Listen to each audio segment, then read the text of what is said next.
கரூரில் இடைநிலை பதிவு மூப்பு ஆசிரியர்கள் இயக்கத்தினர் 3வது நாளாக காத்திருப்பு போராட்டத்தில் ஈடுபட்டனர். திமுக அரசின் தேர்தல் அறிக்கை 311 படி சம வேலைக்கு சம ஊதியம் என்ற வாக்குறுதியை நிறைவேற்றவில்லை என இடைநிலை ஆசிரியர்கள் குற்றச்சாட்டு முன்வைக்கின்றனர். இதனை கண்டித்து 3வது நாளாக இடைநிலை பதிவு மூப்பு ஆசிரியர்கள் சங்கத்தினர் காத்திருப்பு போராட்டத்தில் ஈடுபட்டனர். கரூர் வட்டார போக்குவரத்து அலுவலகம் முன்பு போராட்டம் நடத்தப்பட்டது. போராட்டத்தின் போது தமிழ்நாடு அரசுக்கு எதிராக கண்டன கோஷங்களை எழுப்பினர். சம வேலைக்கு சம ஊதியம் வழங்க உரிய நடவடிக்கை எடுக்க வேண்டும் எனவும் அரசுக்கு வலியுறுத்தினர். சென்னை சோழிங்கநல்லூர் தொகுதியில் அதிகாரியிடம் ஒருங்கிணைப்பு இல்லாததால் பணிகள் தொய்வு என மாமன்ற உறுப்பினர்கள் எம்எல்ஏவிடம் புகார் அளித்தனர். சோழிங்கநல்லூர் மண்டலத்தில் வடிவால்காய், குடிநீர், கழிவுநீர் திட்டப் பணிகளின் தரம், வேகம் குறித்து கலந்தாய்வு கூட்டம் சட்டமன்ற உறுப்பினர் அரவிந்த் ரமேஷ் தலைமையில் நடைபெற்றது. அப்போது திட்டப் பணிகள் நடைபெறும் போது அதிகாரிகள் மேற்பார்வை செய்வதில்லை என மாமன்ற உறுப்பினர்கள் குற்றம் சாட்டினர். தொடர்ந்து சம்பந்தப்பட்ட அதிகாரிகள் ஒருவரை ஒருவர் குறை கூறி சமாளித்து பேசியதால் மாமன்ற உறுப்பினர்கள் அதிர்ச்சி அடைந்தனர். அப்போது பேசிய எம்எல்ஏ அரவிந்த் ரமேஷ், இனி மக்களிடமிருந்து தொடர் புகார் வந்தால் சம்பந்தப்பட்ட அதிகாரிகள் மீது கடும் நடவடிக்கை எடுக்கப்படும் என கூறினர். திண்டுக்கல் பேருந்து நிலையத்தில் போதை ஆசாமிகளால் பயணிகள் அச்சுறுத்தலுக்கு உள்ளாவதாக புகார் எழுந்துள்ளது. பேருந்து நிலையத்தில் இரவு நேரத்தில் பயணிப்பவர்களுக்கு என பல இருக்கை வசதிகள் ஏற்பாடு செய்யப்பட்டுள்ளது. ஆனால் அதனை போதை ஆசாமிகளே ஆக்கிரமித்துள்ளதாக மக்கள் குற்றம் சாட்டுகின்றனர். இதனால் இரவில் பயணிக்கும் பயணிகள் முகம் சுழிக்கும் நிலை ஏற்பட்டுள்ளது. இந்நிலையில் பேருந்து நிலையத்தின் நடுவே ஒருவர் மது அருந்திய காட்சிகள் வெளியாகியுள்ளது. இதனால் அவ்வழியே சென்றவர்கள் முகம் சுழிக்கும் நிலை ஏற்பட்டது. இந்நிலையில் இதுபோன்ற சம்பவங்களை தடுக்க மாவட்ட நிர்வாகம் உடனடியாக நடவடிக்கை எடுக்க வேண்டும் என பொதுமக்களும் சமூக ஆர்வலர்களும் கோரிக்கை விடுத்துள்ளனர். திருப்பத்தூர் அருகே மருத்துவ கழிவு கொட்டியதை தட்டி கேட்ட பெண்ணை போலி மருத்துவர் கடப்பாறையால் தாக்கியதாக புகார் எழுந்துள்ளது. முனியூர் பகுதியை சேர்ந்த பன்னீர் என்பவர் முறையான மருத்துவ படிப்பு பயிலாமல் ஆங்கில மருத்துவம் பார்த்து வருவதாக கூறப்படுகிறது. பன்னீர் என்பவர் தங்கள் வீட்டு முன் மருத்துவ கழிவுகளை கூட்டுவதால் துர்நாற்றம் வீசுவதாக அவரை வனரோஜா என்பவர் தட்டி கேட்டுள்ளார். வாக்குவாதம் தீவிரமடையவே ஆத்திரமடைந்த பன்னீர் பெண்ணை கீழே தள்ளி கடப்பாறையால் தாக்கியதாகவும் கூறப்படுகிறது. தொடர்ந்து கொலை மிரட்டல் விடுக்கவே வனரோஜா மீட்கப்பட்டு நாற்றம்பள்ளி அரசு மருத்துவமனையில் அனுமதிக்கப்பட்டார். தனக்கு காயம் ஏற்பட்டதாக பன்னீரும் மருத்துவமனையில் அனுமதிக்கப்படவே வழக்கு பதிவு செய்த நாற்றம்பள்ளி போலீசார் இருதரப்பினரிடமும் விசாரணை மேற்கொண்டு வருகின்றனர். திருப்பூரில் பொது இடங்களில் குப்பை கொட்டாமல் தடுப்பதற்கு 175 இடங்களில் AI தொழில்நுட்பத்துடன் கேமராக்கள் நிறுவப்பட உள்ளதாக மேயர் தினேஷ்குமார் தெரிவித்துள்ளார். இது தொடர்பாக திருப்பூரில் பேட்டியளித்த அவர், திடக்கழிவு மேலாண்மை திட்டத்தை செயல்படுத்தும் விதமாக அதிநவீன உபகரணங்கள் வாங்க டெண்டர் விடப்பட்டுள்ளதாக கூறினார். 60 வார்டுகளில் சேகரமாகும் குப்பைகள் தரம் பிரித்து வளர்க்கப்பட்டு உரமாக மையங்களுக்கு அனுப்பி வைக்கப்படுவதாகவும் அவர் குறிப்பிட்டார். கைவிடப்பட்ட பாறை குழிகளில் குப்பை கூட்டும் நடவடிக்கைக்கு விரைவில் முற்றுப்புள்ளி வைக்கப்படும் எனவும் மேயர் தினேஷ்குமார் கூறினார். இந்தூர் தூய்மையான நகரம் என்று கூறும் பாஜக அங்கு குடிநீர் சரியில்லாமல் 16 பேர் இறந்தது குறித்து பேச மறுப்பது ஏன் எனவும் அவர் கேள்வி எழுப்பினார். வேலூரில் 13 அம்ச கோரிக்கைகளை வலியுறுத்தி தமிழ்நாடு அங்கன்வாடி மற்றும் உதவியாளர் ஊழியர்கள் ஒருநாள் அடையாள வேலை நிறுத்த போராட்டத்தில் ஈடுபட்டனர். அண்ணா கலையரங்கம் அருகே நடைபெற்ற இந்த போராட்டத்தில் தேர்தல் வாக்குறுதியின்படி சிறப்பு பென்ஷன் 6750 ரூபாயை அகவிலைப்படியுடன் வழங்கிட வேண்டும், அரசு துறையில் காலி பணியிடங்களை நிரப்பும் போது தகுதியுள்ள சத்துணவு அங்கன்வாடி பணியாளர்களை 50 விழுக்காடு அடிப்படையில் எடுக்க வேண்டும், அங்கன்வாடியில் உள்ள திட்டங்களில் 60,000க்கும் மேற்பட்ட காலி பணியிடங்களை உடனடியாக நிரப்பிட வேண்டும் என வலியுறுத்தி தமிழக அரசுக்கு எதிராக முழக்கங்களை எழுப்பினர். சென்னை உயர்நீதிமன்றத்தின் உத்தரவின் பேரில் ஸ்ரீபெரும்புதூர் அருகே சட்டவிரோதமாக இயங்கி வந்த தொழில் நிறுவனங்களை ஊரக வளர்ச்சித்துறை அதிகாரிகள் பூட்டி சீல் வைத்தனர். காஞ்சிபுரம் மாவட்டம் ஸ்ரீபெரும்புதூர் அருகே வல்லம், தத்தனூர் ஊராட்சிகளில் குடியிருப்புகளுக்கான DTCP அங்கீகாரம் பெற்ற வீட்டுமனைகளில் சட்டவிரோதமாக தொழில் நிறுவனங்கள் மற்றும் தொழிற்சாலைகள் செயல்படுவதாகவும், வீட்டுமனைகளை வாங்கி குடோன்கள் கட்டி தொழில் நிறுவனங்களுக்கு வாடகைக்கு விடப்படுவதாகவும், இதனால் குடியிருப்பு பகுதி மக்கள் வீடுகள் கட்ட முடியாமல் பல்வேறு இன்னல்களுக்கு ஆளாவதாகவும் குற்றச்சாட்டு எழுந்தது. தொழிற்சாலைகளில் இருந்து வெளியேறும் கழிவுகள் மற்றும் புகையால் பாதிக்கப்பட்டு வருவதாகவும் பொதுமக்கள் வேதனை தெரிவித்தனர். இதைத் தொடர்ந்து உயர்நீதிமன்றத்தின் உத்தரவின் பேரில் அனுமதியின்றி வீட்டுமனைகளில் செயல்பட்டு வந்த தொழில் நிறுவனங்களை ஊரக வளர்ச்சித்துறையினர் பூட்டி சீல் வைத்தனர். கோவையில் மேம்பாலத்திலிருந்து குதித்த பள்ளி மாணவர் படுகாயங்களுடன் மருத்துவமனையில் அனுமதிக்கப்பட்டுள்ளார். கோவை ராமநாதபுரம் பகுதியைச் சேர்ந்த 17 வயதான ஜெகன் 12ஆம் வகுப்பு பயின்று வருகிறார். காந்திபுரம் பாலத்தின் மீது சைக்கிளில் சென்ற ஜெகன் பாலத்தின் ஓரத்தில் நிறுத்திவிட்டு திடீரென மேம்பாலத்திலிருந்து கீழே குதித்தார். இதனை கண்டு அதிர்ச்சி அடைந்த பொதுமக்கள் படுகாயமடைந்த மாணவரை மீட்டு ஆம்புலன்ஸ் மூலம் கோவை அரசு மருத்துவமனைக்கு அனுப்பி வைத்தனர். இது தொடர்பாக வழக்கு பதிவு செய்த காட்டூர் போலீசார் பெற்றோரிடம் தீவிர விசாரணை மேற்கொண்டு வருகின்றனர். சிறுவன் மேம்பாலத்திலிருந்து குதித்த சம்பவம் அப்பகுதியில் பெரும் பரபரப்பை ஏற்படுத்தியுள்ளது. கோவை மாவட்டம் மேட்டுப்பாளையம் அருகே இருசக்கர வாகனம் மீது கார் மோதி விபத்து குறித்த சிசிடிவி காட்சிகள் வெளியாகி பரபரப்பை ஏற்படுத்தியுள்ளது. மேட்டுப்பாளையம் கோவை தேசிய நெடுஞ்சாலையில் வண்ணான்கோவில் அருகே சென்று கொண்டிருந்த கார் ஒன்று அதனை முந்திச் செல்ல முயன்ற இருசக்கர வாகனம் மீது மோதியது. இதில் நிலை தடுமாறி கீழே விழுந்த இருசக்கர வாகனம் சாலையில் உரசியபடி சிறிது தூரம் சென்றது. இதில் இருசக்கர வாகனத்தில் சென்ற பெண் உட்பட 2 பேர் லேசான காயத்துடன் உயிர் தப்பினர். கிருஷ்ணகிரி மாவட்டம் காவேரிப்பட்டினம் அருகே முதன்முறையாக பள்ளிப்படை நடுக்கல் கண்டுபிடிக்கப்பட்டு உள்ளது. குரும்பட்டி சாமுண்டியம்மன் வனத்திற்கு அருகே மாதேஷ் என்பவரின் விவசாய நிலத்தில் நடுக்கல் ஒன்று இருப்பதாக தகவல் கிடைத்தது. அதன் பேரில் கிருஷ்ணகிரி வரலாற்று ஆய்வு மற்றும் ஆவணப்படுத்தும் குழு ஆய்வு மேற்கொண்டது. இதில் 4 அடி சதுர பழையக்கல்லில் கோயில் கருவறை மற்றும் லிங்கம் பொறிக்கப்பட்ட பள்ளிப்படை நடுக்கல் கண்டறியப்பட்டது. இது தமிழகத்தில் முதன்முறையாக கண்டறியப்பட்டு உள்ள பள்ளிப்படை நடுக்கல் என தெரிவித்த ஆய்வாளர்கள் தொடர்ந்து இது குறித்து ஆய்வு செய்து வருவதாக தெரிவித்தார். திருப்பத்தூர் மாவட்டம் வாணியம்பாடி அருகே மூதாட்டியை துணியால் கட்டி கொலை செய்துவிட்டு தங்க நகையை பறித்து சென்ற கும்பல் குறித்து போலீசார் விசாரித்து வருகின்றனர். பெத்தக்கள்ளு பள்ளி பகுதியைச் சேர்ந்த 65 வயது மூதாட்டி பவுனம்பாள் தனியாக வசித்து வருகிறார். இந்நிலையில் ஏரிக்கரையோரம் உள்ள மாட்டுக் கொட்டகைக்கு சென்றபோது அங்கிருந்த மர்ம கும்பல் மூதாட்டியின் கை கால்களை துணியால் கட்டி கழுத்தை நெரித்து கல்லால் தாக்கியும் கொலை செய்துள்ளனர். தொடர்ந்து மூதாட்டி அணிந்திருந்த 4 சவரன் நகையை பறித்து சென்றது தகவல் அறிந்து வந்த ஆம்பலூர் காவல்துறையினர் மற்றும் மாவட்ட காவல் கண்காணிப்பாளர் ஷியாமலா தேவி சம்பவ இடத்தில் ஆய்வு மேற்கொண்டார். மூதாட்டியின் உடலை மீட்டு பிரேத பரிசோதனைக்காக அனுப்பி வைத்த போலீசார் மர்ம கும்பல் குறித்து விசாரித்து வருகின்றனர். குன்றத்தூர் முருகன் கோயிலில் கிறிஸ்துவ மத பிரச்சாரத்தில் ஈடுபட்ட பெண்ணுடன் பக்தர்கள் வாக்குவாதம் செய்த வீடியோ காட்சி வைரலாகியுள்ளது. குன்றத்தூரில் பிரசித்தி பெற்ற முருகன் திருக்கோயிலுக்கு வழக்கம் போல் பக்தர்கள் வந்த வண்ணம் இருந்தனர். அப்போது மலைக்குன்றின் மீது உள்ள கோவில் முன்பகுதியில் 2 பெண்கள் பக்தர்களுக்கு துண்டு பிரசுரங்களை வழங்கி மத பிரச்சாரத்தில் ஈடுபட்டதாக தெரிகிறது. இதனை கண்ட சிலர் ஒரு பெண்ணை மடக்கி பிடித்து வாக்குவாதத்தில் ஈடுபட்டு உள்ளனர். பின்னர் அவர்களிடம் இருந்து அப்பெண் தப்பிச் சென்ற நிலையில் கோயில் நிர்வாகம் சார்பில் மத பிரச்சாரத்தில் ஈடுபட்டதாக புகார் அளிக்கப்பட்டது. இதனிடையே அப்பெண்ணிடம் பக்தர்கள் வாக்குவாதம் செய்யும் வீடியோ தற்போது வெளியாகியிருக்கிறது.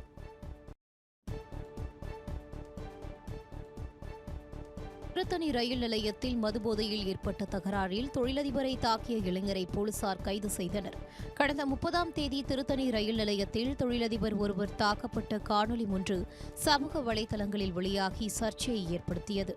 இது தொடர்பாக அரக்கோணம் இருப்பு பாதை போலீசார் விசாரணை மேற்கொண்டதில் பழைய புடவை வாங்கி விற்பனை செய்யும் தொழில் செய்து வருகிறார். இவர் தனது நண்பர் பக்ருத்தினுடன் மது குடித்துவிட்டு திருத்தணி நடைமேடையில் நடந்து சென்று கொண்டு இருந்தார். அப்போது அங்கு வந்த மணிகண்டன் என்ற இளைஞர் ஜமாலிடம் மது கேட்டபோது இருவருக்கும் இடையே வாக்குவாதம் ஏற்பட்டது. இதனால் ஆத்திரமடைந்த மணிகண்டன் அவரை தாக்கியது தெரியவந்தது. இதையடுத்து தனிப்படை போலீசார் மணிகண்டனை கைது செய்தனர். ஆனைமலை புலிகள் காப்பகத்தில் வனவிலங்குகள் கணக்கெடுப்பு பணி தொடங்கியுள்ளது. தேசிய புலிகள் ஆணையத்தின் அறிவுறுத்தலின்படி ஆனைமலை புலிகள் காப்பகம் பகுதிக்கு உட்பட்ட பொள்ளாச்சி, மானம்பள்ளி, வால்பாறை, உலாந்தி வனசரகங்களில் குளிர்காலத்துக்கு பிந்தைய கணக்கெடுப்பு பணி நடைபெற்று வருகிறது. இன்று முதல் ஜனவரி 12ஆம் தேதி வரை 6 நாட்களுக்கு குளிர் இந்த கணக்கெடுப்பு நடைபெறும் என தெரிவிக்கப்பட்டு உள்ளது. இதற்காக வனப்பகுதியில் 62 நேர்கோட்டு பாதைகள் அமைக்கப்பட்டு உள்ளன. புலி, சிறுத்தை, யானை, மான், பறவை மற்றும் தாவர இனங்களை வனத்துறையினர் 32 சுற்றுகளாக கணக்கெடுக்கும் பணியில் ஈடுபட்டு உள்ளனர். நீலகிரி மாவட்டம் உதகையில் தொழிற்போட்டி காரணமாக உணவக உரிமையாளரை திமுக நிர்வாகி மிரட்டும் சிசிடிவி காட்சி வெளியாகி அதிர்ச்சியை ஏற்படுத்தியுள்ளது. உதகை மத்திய பேருந்து நிலையம் அருகே திமுக முன்னாள் கவுன்சிலர் ரவி என்பவர் உணவகம் நடத்தி வருகிறார். இவருக்கும் அருகே புதிதாக உணவகம் திறந்திருக்கும் நபருக்கும் இடையே தொழிற்போட்டி காரணமாக தகராறு ஏற்பட்டு வந்ததாக கூறப்படுகிறது. இந்த சூழலில் திமுக முன்னாள் கவுன்சிலர் ரவி மற்றும் அவரது குடும்பத்தினர் அங்கு கடை நடத்தக்கூடாது என கூறி கத்தியை காட்டி மிரட்டி தாக்க முயன்றதாக தெரிகிறது. இது தொடர்பான சிசிடிவி காட்சிகள் இணையத்தில் வெளியாகி அதிர்ச்சியை ஏற்படுத்தியுள்ள நிலையில் திமுக நிர்வாகி மற்றும் அவரது உறவினர்கள் மீது நடவடிக்கை எடுக்க வேண்டும் என கோரிக்கை எழுந்துள்ளது.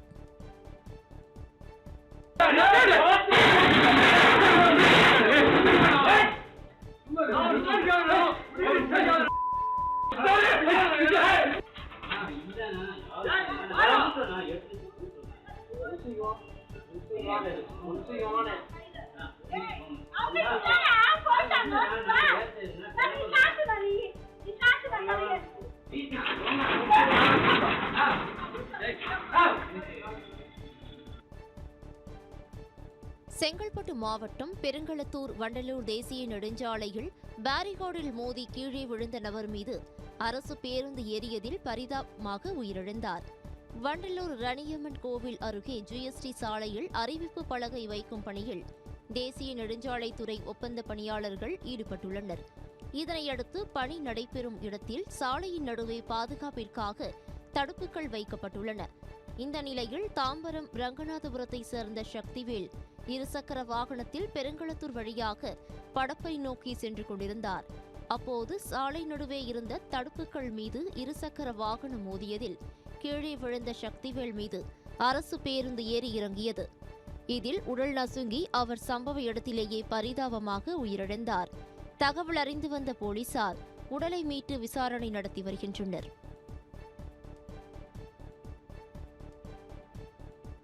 நாமக்கல் மாவட்டம் திருச்செங்கோடு அருகே விவசாயியிடம் லஞ்சம் வாங்கிய விஏஓ உட்பட 3 பேரை லஞ்ச ஒழிப்புத்துறை போலீசார் கைது செய்தனர். புதுப்புளியம்பட்டியை சேர்ந்த விவசாயி செந்தில்குமார் தனது நிலம் அருகே இருந்த பனைமரங்களை வெட்டிய நிலையில் இது தொடர்பாக வழக்கு பதியாமல் இருக்க புதுப்புளியம்பட்டி கிராம நிர்வாக அலுவலர் குணசேகரன் 40,000 ரூபாய் லஞ்சம் கேட்டுள்ளார். செந்தில்குமார் முதல் தவணையாக 20,000 ரூபாய் கொடுத்த நிலையில் மீதி தொகையை தருமாறு அழுத்தம் கொடுத்ததால் இதுகுறித்து நாமக்கல் லஞ்ச ஒழிப்புத்துறை போலீசில் செந்தில்குமார் புகார் அளித்தார். அவர்கள் அளித்த ஆலோசனையின் பேரில் ரசாயனம் தடவிய ரூபாய் நோட்டுகளை குணசேகரன் கூறியது போல் சிஎச்பி காலனி கிராம உதவியாளர் தேவியிடம் கொடுக்க சென்றபோது தனது கணவர் விஜயகுமாரிடம் கொடுக்கும்படி கூறியுள்ளார். அதன் பேரில் விஜயகுமாரிடம் பணத்தை கொடுத்தபோது அவரை லஞ்ச ஒழிப்புத்துறை போலீசார் கையும் களவுமாக பிடித்தனர். இதனைத் தொடர்ந்து 3 பேரையும் கைது செய்து விசாரணை மேற்கொண்டு வருகின்றனர். திருப்பூர் மாவட்டம் அவிநாசியில் தமிழ்நாடு மின் வாரியத்திற்கு சொந்தமான மின் மாற்றிகளை திருடிய வழக்கில் இளைஞர்கள் 2 கைது செய்யப்பட்டனர். அவிநாசி, சேவூர், பல்லடம் உள்ளிட்ட பகுதிகளில் மின் வாரியத்திற்கு உட்பட்ட மின் மாற்றிகள் தொடர்ந்து காணாமல் போவதாக புகார்கள் எழுந்தன. நம்பியம்பாளையம் கிராமத்தில் இருந்து மருதூர் செல்லும் சாலை அருகே உள்ள வனப்பகுதியில் சுற்றித் திரிந்த இளைஞர்களை பிடித்த போலீசார் அவர்களிடம் இருந்து மின்மாற்றியை பிரிக்கும் கருவிகளை கைப்பற்றினர். விசாரணையில் ஆள் நடமாட்டம் குறைவாக உள்ள இடங்களில் மின்மாற்றிகளை திருடி விற்று வந்ததை அவர்கள் ஒப்புக்கொண்டனர். அதன் பேரில் பிரகாஷ், சரத்குமார் ஆகியோரை கைது செய்த போலீசார் திருட்டில் பயன்படுத்திய கார், 5,75,000 ரொக்கப் பணம் பறிமுதல் செய்தனர். காவிரி டெல்டா பாசனத்திற்கு தண்ணீர் திறக்கப்படுவதால் 442 நாட்களுக்கு பிறகு மேட்டூர் அணையின் நீர்மட்டம் 100 அடிக்கு கீழ் சரிந்தது. காவிரி நீர்பிடிப்பு பகுதிகளில் பெய்த மழை காரணமாக கடந்த அக்டோபர் மாதம் மேட்டூர் அணையின் நீர்மட்டம் 100 அடியை எட்டியது. இந்த நிலையில் தற்போது கர்நாடக அணைகளில் இருந்து நீர் திறப்பு குறைக்கப்பட்டதால் மேட்டூர் அணைக்கு வரும் நீரின் அளவு வேகமாக குறைந்து வருகிறது. அணையில் இருந்து 8,000 கன அடி காவிரி டெல்டா பாசனத்திற்கு வெளியேற்றப்படுகிறது. இதனால் அணையின் நீர்மட்டம் 99 அடியாக சரிந்தது. அணையின் நீர் இருப்பு 64 டிஎம்சி ஆகவும் கிழக்கு மேற்கு கால்வாய் பாசனத்திற்கு வெளியேற்றப்படும் நீரின் அளவு 400 கன அடியாகவும் உள்ளது. கள்ளக்குறிச்சி எம்ஆர் நகரில் மகளுடன் இருசக்கர வாகனத்தில் சென்ற பெண்ணிடம் தங்க நகை பறிக்கப்பட்ட சம்பவம் அதிர்ச்சியை ஏற்படுத்தியிருக்கிறது. கள்ளக்குறிச்சி ஏமப்பேர் பகுதியைச் சேர்ந்த பிரியா என்பவரின் மகள் ஸ்வேதா 11ஆம் வகுப்பு படித்து வருகிறார். எம்ஆர் நகர் பகுதியில் டியூஷன் படித்து வரும் மகளை பிரியா இருசக்கர வாகனத்தில் வீட்டிற்கு அழைத்துச் சென்றுள்ளார். அப்போது மற்றொரு இருசக்கர வாகனத்தில் அவர்களை பின்தொடர்ந்து வந்த மர்ம நபர்கள் இருவர் ஸ்வேதா அணிந்திருந்த சவரன் தங்க நகைகளை பறிக்க முயன்றனர். நகைகளை அவர் கெட்டியாக பிடித்துக் கொண்டதால் 2.5 சவரன் நகையை மட்டும் பறித்துச் சென்றனர். தொடர்ந்து மாவட்ட எஸ்பி அரவிந்த் உத்தரவின் பேரில் கொள்ளையர்கள் குறித்து போலீசார் விசாரித்து வருகின்றனர். ஸ்ரீ தியாகராஜ சுவாமிகள் 179வது ஆராதனை விழாவையொட்டி தஞ்சை மாவட்டம் திருவையாற்றில் ஆயிரக்கணக்கான கர்நாடக இசைக்கலைஞர்கள் ஒரு சேர பாடி இசையஞ்சலி செலுத்தினர். சங்கீத மும்மூர்த்திகளில் ஒருவராக போற்றப்படும் சத்குரு ஸ்ரீ தியாகராஜ சுவாமிகள் திருவையாறு திருமஞ்சன வீதியில் தங்கி ராமபிரானை போற்றி யாசகம் பெற்று வாழ்ந்து வந்தார். இதையடுத்து தியாகராஜர் முக்தியடைந்த தினம் ஆராதனை விழாவாக கொண்டாடப்படுகிறது. தொடர்ந்து 179வது ஆராதனை விழாவின் முக்கிய நிகழ்வான பஞ்சரத்ன கீர்த்தனை நடைபெற்றது. இதில் கர்நாடக இசைக்கலைஞர்கள் சுதா ரகுநாதன், நித்யஸ்ரீ மகாதேவன், மகதி உள்ளிட்ட ஆயிரக்கணக்கானோர் பங்கேற்று ஒரு சேர பாடி தியாகராஜருக்கு இசையஞ்சலி செலுத்தினர்.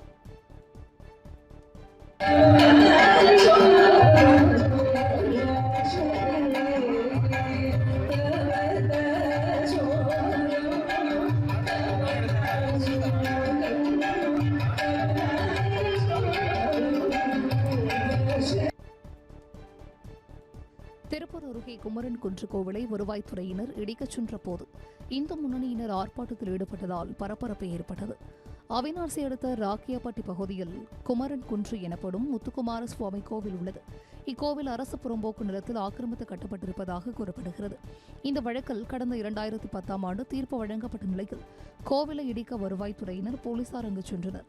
இதற்கு எதிர்ப்பு தெரிவித்து இந்து முன்னணியினர் அப்பகுதி மக்கள் உட்பட 100க்கும் மேற்பட்டோர் அழுது கூச்சலிட்டு போராட்டத்தில் ஈடுபட்டனர். அப்போது போலீசாருடன் தள்ளுமுள்ளை ஏற்பட்டதில் இந்து முன்னணி மாநில தலைவர் காட்டேஸ்வரா சுப்பிரமணியத்திற்கு காயம் ஏற்பட்டது. முன்னதாக போராட்டத்தில் ஈடுபட்ட அனைவரையும் கைது செய்த போலீசார் தனியார் மண்டபத்தில் அடைத்து வைத்தனர். இந்த சம்பவத்தால் அப்பகுதியில் பதற்றமான சூழல் நிலவியது.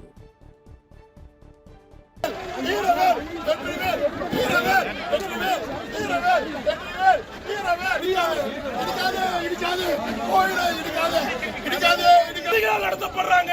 தமிழ்நாட்டில் இந்துக்களுக்கு எந்தவித பாதுகாப்பும் இல்ல. மாநில தலைவர் தாக்கி இருக்கிறாங்க.